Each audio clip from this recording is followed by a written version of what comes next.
Hi friends, ನಾವು ಸಂಖ್ಯಾ ಪದ್ಧತಿಯಲ್ಲಿ ಇವತ್ತು ಇನ್ನೊಂದು ಎಕ್ಸಾಂಪಲನ್ನು ನೋಡೋಣ. ಇಲ್ಲಿ 4:3 × 4:5 ಇದರ ಬೆಲೆ ಏನು, ಇದನ್ನು ಹೆಂಗೆ ಕ್ಯಾಲ್ಕುಲೇಟ್ ಮಾಡೋದು ನೋಡೋಣ. ಎಲ್ಲರಿಗೂ ಗೊತ್ತಿರ್ಬೋದಲ್ಲ, A/m × A/n = A/m + n. ಈಗೇನು ಇದನ್ನು ಅದೇ ಥರ ಮಾಡೋದು. 4:3 × 4:5 = 4:3 + 5 = 4:8. ಈ ಥರ ನಾವು ಕ್ಯಾಲ್ಕುಲೇಟ್ ಮಾಡಬೇಕು. ಎಕ್ಸಾಮ್ನಾಗ ನಾವು ಜಲ್ದಿನಲ್ಲೇ ನೋಡ್ಕೊಂಡು 3 + 5 = 8, 4:8. ಯಾವ್ದು 4:8 ಅಂತ ಆಪ್ಷನ್ ಕೊಟ್ಟಿರ್ತಾರೆ, ನಾವು ಆಪ್ಷನ್ನ ಸೆಲೆಕ್ಟ್ ಮಾಡಿಬಿಡ್ಬೋದು. ಓಕೆ, ನೆಕ್ಸ್ಟ್ ಇನ್ನೊಂದು ಎಕ್ಸಾಂಪಲನ್ನು ನೋಡೋಣ.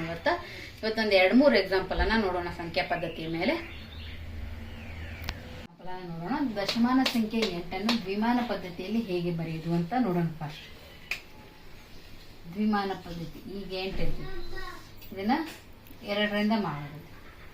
2 4 7 ಮತ್ತು 2 2 4 ಅಂದ್ರೇನು, ಪೂರ್ತಿ ಶೇಷ ಅಂದ್ರೆ ಅಲ್ಲಿವರೆಗೂ ನಾವೇನು ಮಾಡಬೇಕು, ಇದನ್ನ ಹಿಂಗೆ ಭಾಗಕೋತ ಹೋಗ್ಬೇಕು. 2 1 2 ಇಲ್ಲಿಂದ ಇಲ್ಲಿಗೆ ಹೆಂಗಪ್ಪ. ಈ ದಶಮಾನ ಸಂಖ್ಯೆ 8 ಇವಾಗ ನಾವು ಏನು ಮಾಡತ್ತೀವಿ, ದ್ವಿಮಾನ ಪದ್ಧತಿಯಲ್ಲಿ ಬರತ್ತೀವಿ. ನಿಮಗೊಂದು ವೇಳೆ ಏನು ಮಾಡ್ತಾರೆ, ನಾಳೆ ಎಕ್ಸಾಮ್ನಾಗ ಏನು ಕೊಟ್ಟಿರ್ತಾರೆ, ಒಂದು 4 ಆಪ್ಷನ್ ಕೊಟ್ಟಿರ್ತಾರೆ.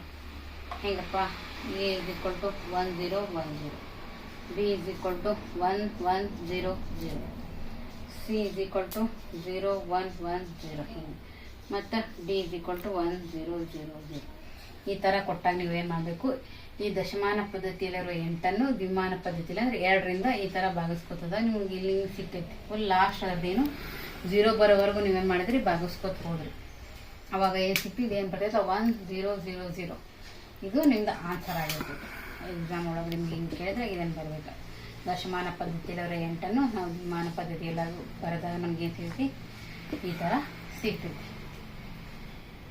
ಇದರದೇ ಇನ್ನೊಂದು ಎಕ್ಸಾಂಪಲನ್ನು ನೋಡೋಣ.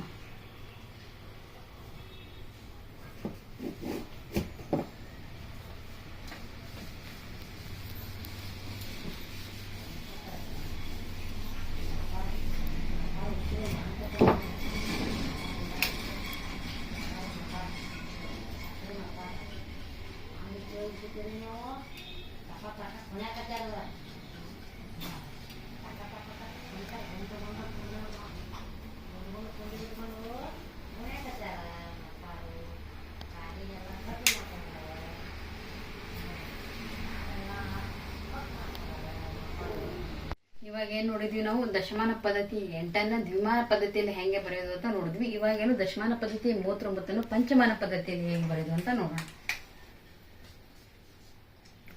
ಈ 39 ನಾವು 5ರಿಂದ ಭಾಗಿಸ್ಬೇಕು. ಅವಾಗ ನಮ್ಗೆ ಏನು ಸಿಗುತ್ತೆ, ಪಂಚಮಾನ ಪದ್ಧತಿಯಲ್ಲಿ ಅದನ್ನ ಹೆಂಗೆ ಅನ್ನೋದು ಗೊತ್ತಾಗ್ತದೆ. ಇಲ್ಲಿ ನಾವು ಭಾಗಾಕಾರ ಮಾಡ್ಬೇಕಂದ್ರೆ 5 7 ಅಂತ ಬರ್ದಿಲ್ಲ 35 ಬರ್ತೀವಿ. ಇಲ್ಲಿ ಹಂಗೆ ಬರೋಂಗಿಲ್ಲ. 5 7 ಅವಾಗ 35. ಎಷ್ಟು ಉಳಿದೈತೆ ನಮ್ಗೆ, ಶೇಷ 4. ಆಮೇಲೆ 5 1 ಎಷ್ಟು ಉಳಿತೈತಿ, 2. ಇವಾಗ ಏನಾಗ್ತೈತಿ, ಇದು 1 ಏನಾಗ್ತೈತಿ, 5ರಿಂದ ಭಾಗ ಮಾಡಕ್ ಆಗಂಗಿಲ್ಲ.